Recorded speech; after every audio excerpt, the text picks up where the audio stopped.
Halo Infinite's multiplayer has been out for about a week now. Well, a week exactly when I'm recording this. And I've been having a play along with it with a bunch of friends from across the massive and Nerdmigos community, and for the most part, having quite a good time. There are some things I want to talk about, some positive, some negative, and maybe have a look to what the campaign may bring on the 8th of December. So without further ado, welcome everybody, my name is Doragon, and these are my first impressions, unscripted, of Halo Infinite multiplayer.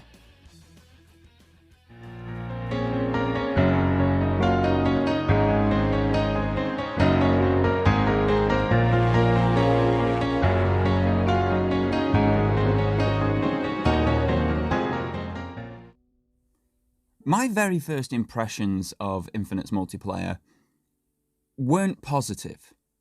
There were two main things that I had issue with. The first was the actual release of the game itself. Whilst it went free at the time and date that all the leaks had said it would on Steam and Xbox, where it didn't go live was on Xcloud. That went live an entire 15 hours after it went live everywhere else. Now, considering Xcloud is the only way that I play Xbox games on my Android devices, this was very disappointing. It meant by the time that I got to the game, there were people who had racked up a lot more experience than me. It's odd. Whilst we did get it the exact same day, those 15 hours do make a difference in a multiplayer-only release at this point. And it had a really negative effect on my first impressions, because I jumped into the game and I was getting outgunned at every single turn. Now, a little bit of experience in the game and things start to turn around. You start to be able to compete, you understand how the guns work, how the critical hits work, and so on and so forth. But I wanted to play a lot sooner than that. It went live when I'd already had to go to bed because I had work the next day. It was therefore an entire 27 hours after its initial launch that I was actually able to get hands-on with the game. This is poor, and I hope it's not the same experience with the campaign on the 8th of December. Microsoft promised that all games would go live day and date on Xcloud, as they do on other Xbox services. But whilst it was day and date, those 15 hours, well, that could be the entire campaign, judging by previous Halo games. This is Microsoft doing this, for God's sake. We're not talking about some small publishing company or something. We're talking about the biggest software developer in the world. Someone who's been there since the 80s. If they can't get this right, what hope is there for anybody else? Do better, Microsoft. Do better, Xbox. And when you say day-and-date releases for Xcloud alongside consoles and PC, make sure that it's at the exact same moment and not more than half a day later.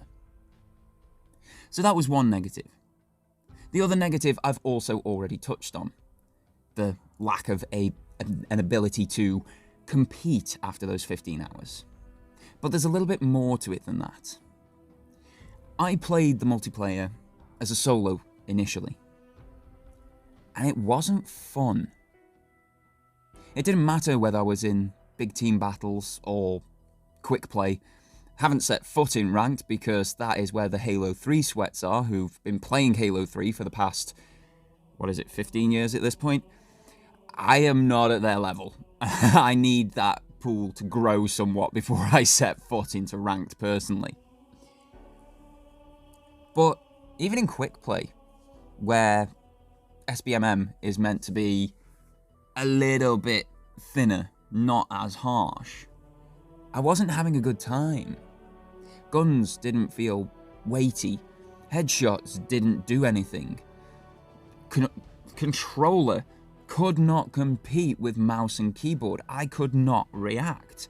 I cranked my sensitivity up as high as it would go, and nothing changed.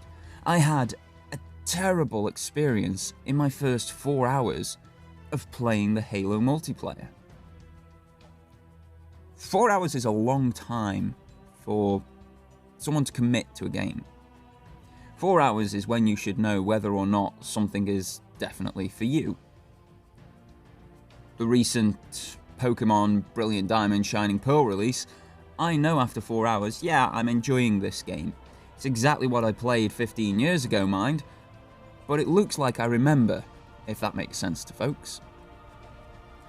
Not enjoying the multiplayer of Halo, whilst expected with all the pre-release impressions and such, was still disappointing. It wasn't until my friends downloaded the game and started jumping in and we had 12-person lobbies jumping in and playing big team battles together that the game started to click, that fun started to be had, and performances really didn't matter. Halo Infinite's multiplayer, for me, is not a solo PvP experience. It's not one you can jump into as an individual and carry a team or perform well or have everybody on a similar level playing field. If you want to perform, you've got to go in with a team, whether you're going in as a 4-stack in quick play or whether you're going in as a 12-stack in big team battles. Whichever way you go about it, as long as you are playing with friends, Halo Infinite multiplayer is an absolute riot. It can get competitive, it can get intense. Your friends will get angry, you will get angry. Like I say, most of the guns feel like they don't perform in PvP. I mean, a pointy rocket to the face and people don't die? That doesn't feel quite right. Shotguns not one-shotting people when every other FPS they do. It doesn't feel quite right. But when you're watching your friend's body fly limply across the map whilst getting shot to death by 3 other people, you can't help but laugh. When your friend is getting angry that he's just been ganked by 3 grav hammers, you can't help but laugh. When you're all charging down Zone B in big team battle, and every last one of you dies because the opposition's parked a tank upon the zone, you can't help but laugh. That's the beauty of this. There is something about the multiplayer mode that allows teams to have fun no matter what. I would not recommend this to play solo. I would not recommend it if you are looking for, say, esports hyper-competitiveness. But for a lot of fun, a riotous good time, and just sheer stupidity of me and a friend running around with a grav hammer and sword, it's kind of awesome. There are additions as well, which I hope are also available for the campaign side on the 8th of December. And that's theatre mode. I'm a creator, or I like to think of myself as a creator with my beautiful 455 subs here on YouTube. And theatre mode, oof, that thing is something special. It saves every single game of yours to this theatre mode. Whether you're playing big team battles, whether you're playing 4v4, whether you're playing competitive, all of your game history is available in theatre mode. You can go in there, you can watch your gameplay back. But you can watch it back from any angle. You can have a third-person camera, you can be cinematic, you can take control of the camera.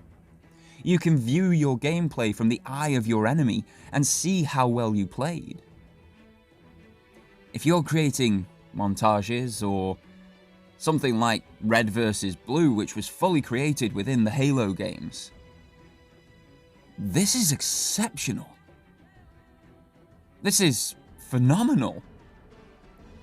This is what creators have been crying out for in every single first-person shooter for decades. Thank you, 343. And please, try and put this in the campaign as well. It does wonders for those creating content, and I can't praise it highly enough. I do have further concerns with matchmaking times and load times, We're in the 9th generation of consoles now, and I'm playing on the cloud. Things should be basically instant at this point, but we're waiting 5 to 10 minutes between games on occasion.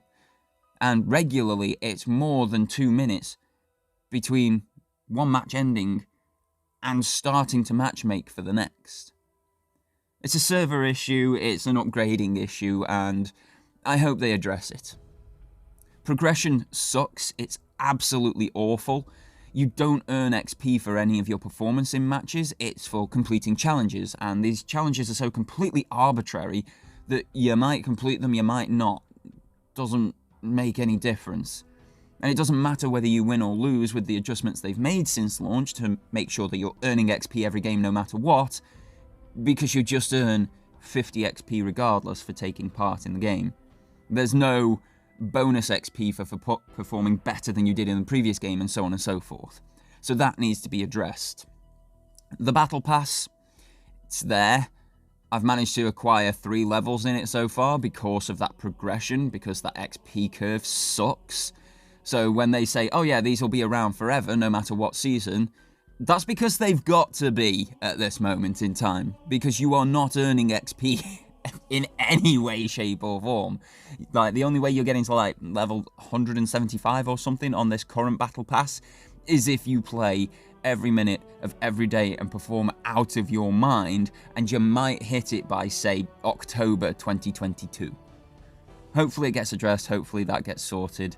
But as it stands right now, progression on the Battle Pass and ranking up and such is awful, and it really needs to be addressed. Gunplay, it's Halo. That's going to be a positive for some people, that's going to be a negative for others. For me, it's sort of a, Like, Halo performed great when it released. Halo 3 was the best performing of that original trilogy. But it feels like we're still doing that today, that there doesn't feel like there's any difference in Halo Infinite's multiplayer than in Halo 3's. We've had 15 years between the two games. Some evolution would be nice to see. The mixed lobbies, PC versus console versus cloud, I still don't think that's a good idea. I love the fact that I can play with my friends on PC when they're on mouse and keyboard, and I'm there on my tablet with a controller of any description plugged in.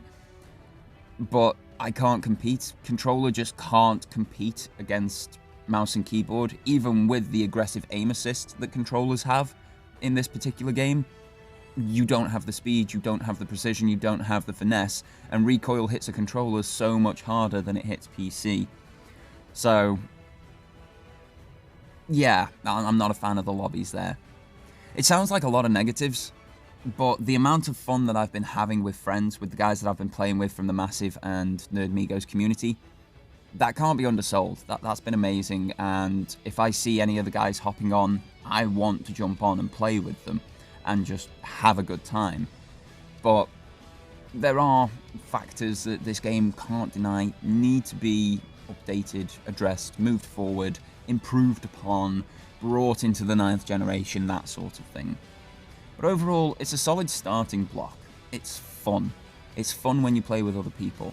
I hope it gets balanced so that it's fun to play solo at some time. But in the meantime, hey, when my mates are on, I'll have a game. And when they're not, I'll play something else.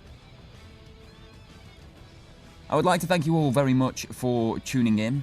This has been completely unscripted, as with my last first impressions.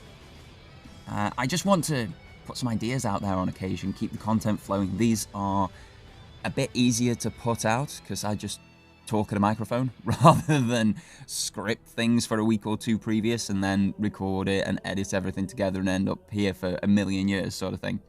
So thank you for tuning into these and engaging with them. It means the absolute world. Don't forget to do the normal YouTube thing. Hit that like button, slap subscribe and the bell next to it for notifications of when new content goes live. Comment on the video with your thoughts on the multiplayer so far. Share it around with friends if you like it. But otherwise, your viewership is more than enough for me. Thank you so much for your time today, guys. And until next time, have yourselves an absolutely fantastic day. And take care.